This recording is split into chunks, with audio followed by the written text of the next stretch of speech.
проекти, събирането на информация за техния стопански потенциал. Особено в конкурентна среда, т.е. имаш много стопански деятели и дейности, които се състезават за оскъдния спестовен ресурс. За да се избере на къде оскъдния ресурс ще бъде насочен измежду многото възможности, трябва да се събере информация. Събирането и обработката на осмисленето на информация е скъп процес. Това не е ефтино и безплатно. Да не кажем, че това е може би най-скъпото нещо на света, защото най-оскъдният ресурс, нали знаете кой е най-оскъдният ресурс на човечеството? Казахме ли го? Се спомняте ли си?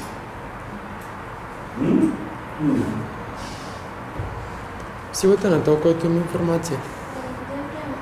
Моля? Моля? Не. Ей, това тук. Сивото вещество. Малките сиви клетки. И особено способността им да работят. Това е значи, буквално човешкият мозък е най-оскъдният ресурс на човечеството. Това е вън всяко съмнение.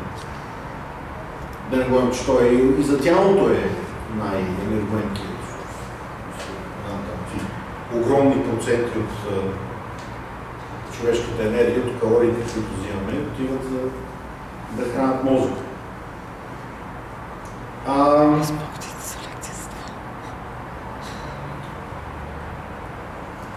Отново, поради това, че в рамките на финансовата система се дава възможност на хора да специализират в това нещо, събиране, обработка и препредаване на информация.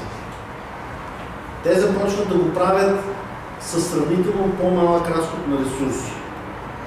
Рутинизират тази дейност, научават се да изваждат главното по относително бърз и ефективен начин. Тази функция е изключително фундаментална, защото самите сделкови разходи, които казахме, че финансовата система решава, се дължат на информационната недостатъчност на обстановката. Значи информационна недостатъчност у самите хора и в цялостната ситуация, която се осъществява размяна.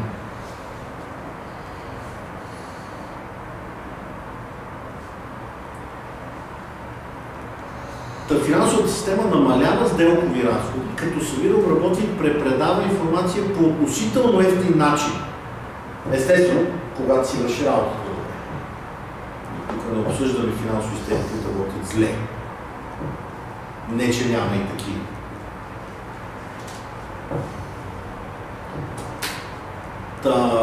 Става въпрос предимно за информация за условията, при които спестителите искат да спестяват, за условията, при които заематели искат да заемат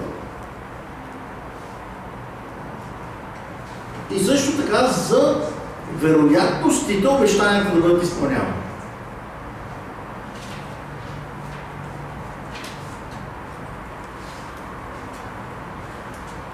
Информационните проблеми на всяка размяна, включително на финансовата, са много сериозни, в смисъл, че ако всеки един стопански деятел отделно, всеки за себе си тръгне да ги преодолява,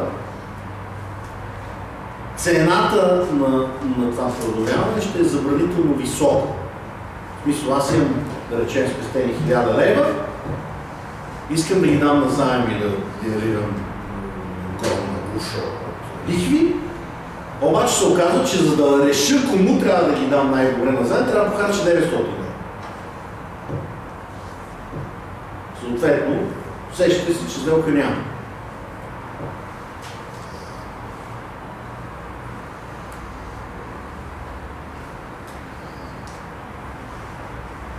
Значи, финансовата система специализира в събирането на тази информация. Както казах, оптимизира процеса.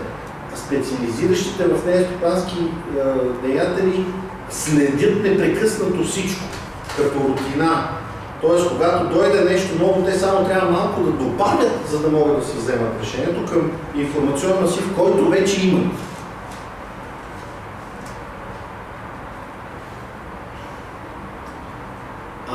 Освен това, тя специализира и в препредаването на това знание, на тази информация, чрез сигнали към всички останали. Това са сравнително простите и лесно наблюдаеми сигнали на пазарните цени на обещанията.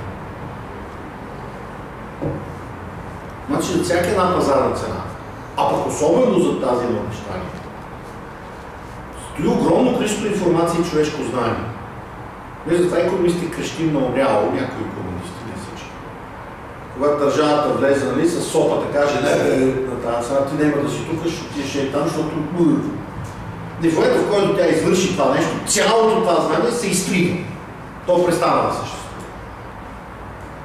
Престава да е достъпно на съответното човешко общество.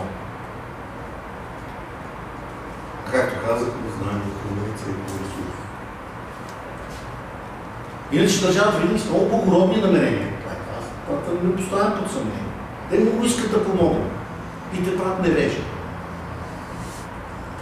Така, както да не се отклонява към антидържавни слова. Посткистен кейнсианство. Мисъл, в България няма цена на електричество. Не съществува така. Има някакво решение на някакъв държавен орган, с колко стинки трябва да се разделиш на всеки киловатт, който доставя. Това не е цена. Тоест ние не знаем колко струва електричеството в България. Като общество нямаме представа колко струва това. Нито колко е ценно, нито колко струва да се произведе. Не знаем. Ние си живеем в невежество за нещо, което е важно, мало става. Но така, да не се отклоня.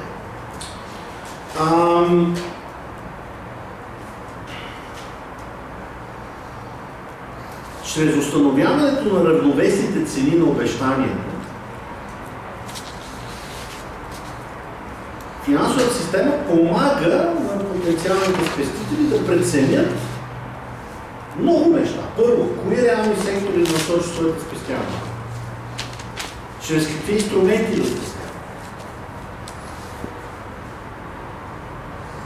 В какви срокове да спестяват? Времеви. Едновременно с това помага със същите тези сигнали на потенциалните заематели да се ориентират кои дейности евентуално ще са печеливши и да насочат взетите на заем средства на там. Така всъщност, чрез информационната си функция, събиране и обработка на информацията, финансовата система влияе върху ефективното насочване на оскъдните ресурси на обществото към възможно най-производителните техни употреби. Трета функция. Това е управлението на риска. Вече го споменахме. Риск тук вече говорим. Несигурността сме сфери до риск, което е голяма абракадабра и пълна измама. Защото всъщност реалният свят, в който живеем, се характеризира не с риска с неизвестност или неопределеност. Но както и да е, наричаме го риск, защото по-лесно се борави с това нещо. Нали знаете ли каква е разликата между риски и неопределеност?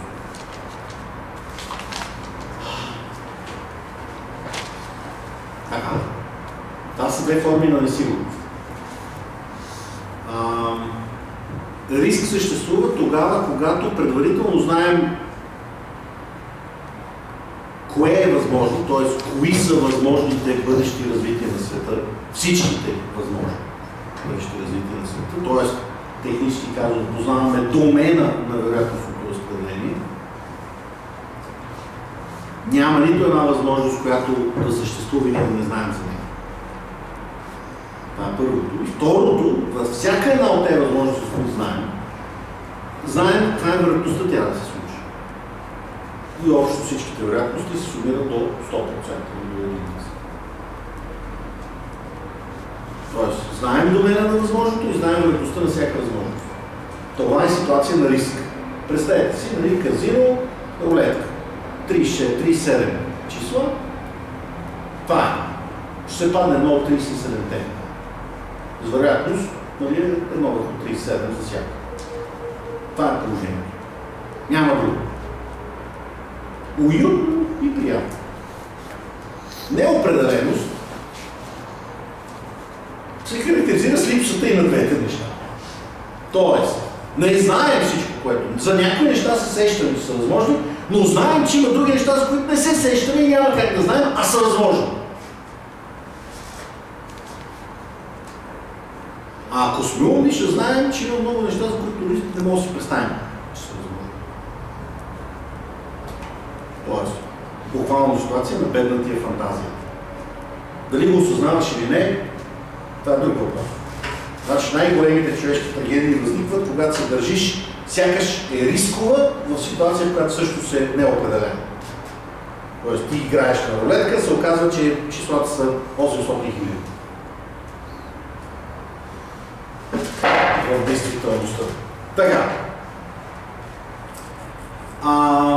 Значи, първо не знаеш кое е домена на възможното и второ, дори за нещата, за които се сещаш, че могат да се случат, нямаш вероятности те да се случат. Значи, това е ситуацията на неопределеност. Човешкото поведение е фундаментално и дълбинно различно от двете ситуации.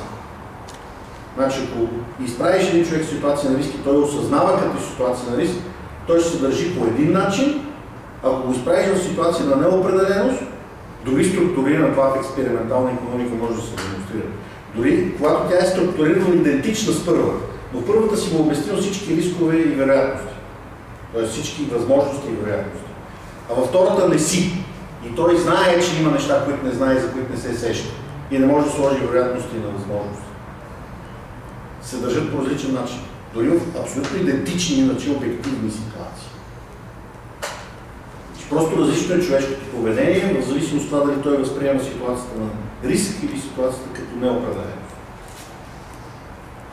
По друг начин дори реагира човешкия мозък, защото там се включват такива подсъзнателни, интуитивни процеси на вземане на решение. Както и да е. Тук няма какво да задълбавам, защото ако искате, може да вземете доцент Менгов и да ви научите всичко по тези въпроси.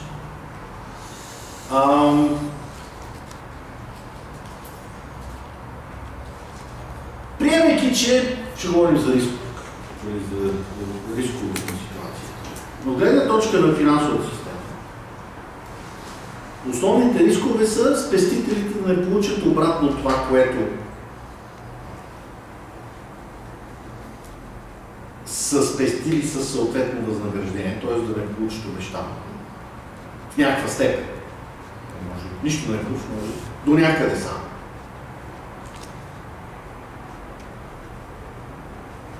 И другият голям риск при финансовата система е да не може да се осигури някаква разплащане. Пак да не забравяме втората роля на финансовата система. Да не могат да бъдат обслужени разплащанията, съответно реалните потоци. Най-често и двете се дължат на насочване на ресурсите към деятели, дейности и проекти, които са неуспешни по някакъв начин, в някакъв смисъл.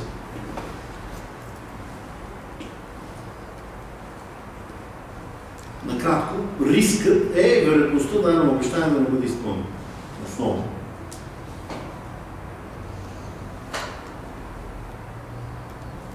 Сега, вероятност от неуспех при всеки отделен деятел, всяка отделна дейност, проект или нещо такова, обещание, винаги съществува.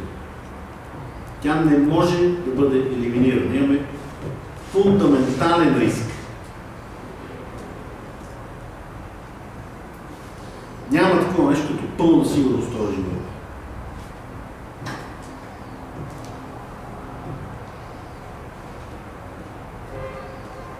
Но динамиката на процесите в стопанската система, стопанството като цяло, дава възможност да се намалява общата вероятност на успех на съвкупности от проекти, деятели, дейности и така нататък.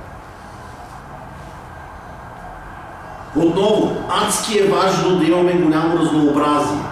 Най-великото нещо в финансовата система, където на теория дори може да се сведеш риска до нула, е тогава, когато това е финансов инструмент, да се движат в абсолютно противоположни посоки във всякакви обстоятелства. Тогава просто купуваш от единия, купуваш от другия и знаеш, че сумата между двете винаги ще е една и съща точно. Тоест, колкото по-са разнообразни, не приличащи си един на друг. Стопанските деятели, техните обещания, техните проекти, техните желания и така нататък, толкова всъщност повече можеш да намаляваш риска. Отново, икономистите влизаме в резки противоречия с антрополози, социолози и политолози. Казвайки, че разнообразието не е само лошо, не е дородността. Така.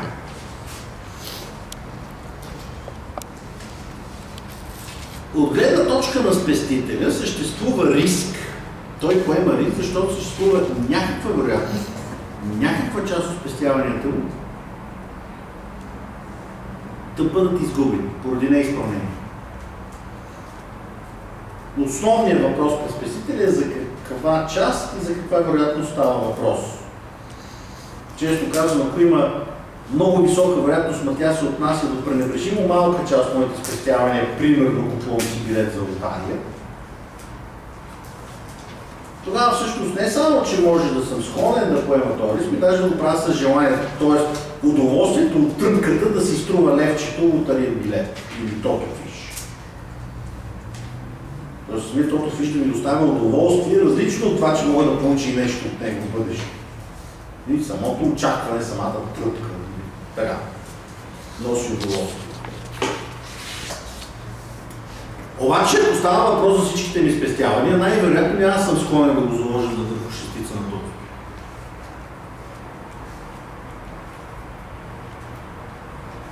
Значи, вероятността е една и съща, но ако става въпрос за пренебрежимо малка част от моите спестявания, може да имам едно поведение, ако става въпрос за много висока част от моите спестявания, може да имам друго поведение.